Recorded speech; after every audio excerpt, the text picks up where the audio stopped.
இயேசு கிறிஸ்துவின் இனிதான நாமத்தினாலே இந்த புதிய நாளிலும் ஒவ்வொருவரையும் ஜீவனுள்ள தேவனுடைய வார்த்தையின் மூலமாய் உங்களை சந்திப்பதில் கர்த்தருக்குள் நான் மகிழ்ச்சி அடைகின்றேன்.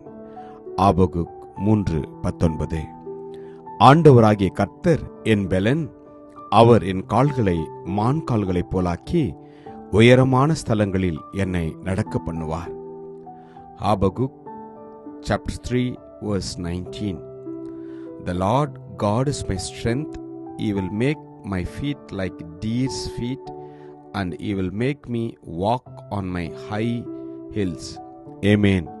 கர்த்தருடைய நாமம் மகிமைப்படுவதாக. எந்த நிலையிலும் கர்த்தருடன் இருக்க நாம் கற்றுக்கொள்ள வேண்டும். பக்தன் ஆபகுக் தீர்க்கதரிசி விதமாக எழுதுகிறார். அத்திமரம் துளிர் விடாமல் போனாலும், திராட்சை செடிகள் பழம் உண்டாகாமற் போனாலும், ஒலிவ மரத்தின் பலன் அற்று போனாலும், வயல்கள் தானியத்தை விளைவியாமற் போனாலும், கிடையில் ஆட்டு மந்தைகள் முதலற்று போனாலும், தொழுவத்திலே மாடு இல்லாமற் போனாலும், நான் கர்த்தருக்குள் மகிழ்ச்சியாயிருப்பேன், என் ரட்சிப்பின் தேவனுக்குள் களி கூறுவேன். அல்லேலூயா, ஆமேன். நாமும் கூட நம்முடைய எல்லா இழப்புகளிலும், நம்முடைய எல்லா சூழ்நிலைகளிலும், நம்முடைய துக்கமான நேரங்களிலும், நாம் தாழ்வான சூழ்நிலையில் இருக்கின்ற பொழுதும் கூட ஒன்றை கற்றுக்கொள்ள வேண்டும். கர்த்தருக்குள் நாம் மகிழ்ச்சியா இருக்க வேண்டும். கர்த்தருக்குள் மகிழ்ச்சியா இருப்பதே நம்முடைய பலன் என்று வேதம் சொல்கிறது. எனக்கு அன்பான தேவஜனமே, கர்த்தர் நாம் ஒவ்வொருவரையும் அவை உயர்த்த சித்தமுள்ளவராயிருக்கிறார். நாம் சோதனை நாட்களில, மரண இருளின் பள்ளத்தாக்கிலே நடக்கிற நேரங்களில ஒன்றை நாம் கற்றுக்கொள்ள வேண்டும். ஒன்றை நாம் மறக்கக்கூடாது. நம்மை காண்கிற தேவன் உறங்குவதுமில்லை, தூங்குவதுமில்லை என்று வேதம் சொல்கிறது. அதே போல எல்லா சூழ்நிலையிலும் நாம் தேவனுடைய வார்த்தையின் மேல் முழு நம்பிக்கையாய் நாம் இருக்கின்ற போது, விசுவாசமாய் இருக்கின்ற போது, கர்த்தர் ஏற்ற காலத்துல அவர் அற்புதமாய் நம்மை உயர்த்துவார். நான் எந்த நிலைமையிலும் இருந்தாலும் மனரம்யமாய் இருக்க கற்றுக்கொண்டேன். தாழ்ந்திருக்கவும் எனக்கு தெரியும், வாழ்ந்திருக்கவும் எனக்கு தெரியும் என்ற வார்த்தையின் பிரகாரமாய் நீங்களும் நானும் கர்த்தர் கொடுத்திருக்கிற எல்லா ஆசீர்வாதத்திலும் நாம் சந்தோஷமாய் இருக்க கற்றுக்கொள்ள வேண்டும். மனரம்யமாய் இருக்க நாம் கற்றுக்கொள்ள வேண்டும்.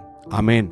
யோபை போல அவர் என்னை கொன்று போட்டாலும் அவர் மேல் நம்பிக்கையாயிருப்பேன், ஆனாலும் என் வழிகளை அவருக்கு முன்பாக ரூபகாரம் பண்ணுவேன் என்று அவர் சொல்லுகிறார். ஆமேன். கர்த்தர் நம்மை காண்கின்ற போது எல்லா சூழ்நிலையிலும் தேவனை மறுதலிக்காமல் அவர் மேல் முழு நம்பிக்கையாய் இருக்கின்ற போது நிச்சயமாய் அவர் ஆசீர்வதிப்பார். ஆம், சூழ்நிலைகள் மாறும், ஆனால் வானத்தையும் பூமியையும் உண்டாக்கின கர்த்தர், நம்மை ரட்சித்த கர்த்தர், நமக்காகவே இந்த உலகத்திற்கு மனிதனாக வந்து நம்முடைய பாவங்களை ஏற்றுக்கொண்டு நமக்காக இரத்தத்தை சிந்தி பிதாவினுடைய வலது பரிசத்துல நமக்காய் பேசிக்கொண்டிருக்கிற தேவன், அவர் மாறாத கர்த்தர். எனவே இந்த நல்ல தேவனை நாம் நம்புவோம். கர்த்தர் நிச்சயமாய் நம்மை ஆசீர்வதிப்பார். கிருபையும் இரக்கமும் நிறைந்த நல்ல தகப்பனே, இந்த நல்ல நாளுக்காக உமக்கு நன்றி அப்பா. ஆம் தகப்பனே, எல்லா சூழ்நிலையிலும் நாங்கள் உம்மோடு கூட இருக்கும்படியாய் மனரம்யமாய் நாங்கள் இருக்கீங்களே அப்பா. நீர் இந்த நாளிலே உம்முடைய வார்த்தையை கொண்டு போதிப்பதற்காக உமக்கு நன்றி தகப்பனே. ஒவ்வொருவரும் இந்த நாளிலே உம்முடைய வார்த்தையை நம்பி விசுவாசிக்கிற ஒவ்வொருவருக்கும் நீ அற்புதங்களை செய்ய போறதுக்காக உமக்கு நன்றி தகப்பனே. எல்லாரும் நம்புகிறோம், விசுவாசிக்கிறோம், உம்முடைய அற்புதத்தை பெற்றுக்கொள்கிறோம். இயேசுவின் நாமத்தில் ஜெபிக்கிறோம் ஜீவனுள்ள நல்ல தகப்பனே. ஆமேன். God bless you. Jesus loves you. Amen.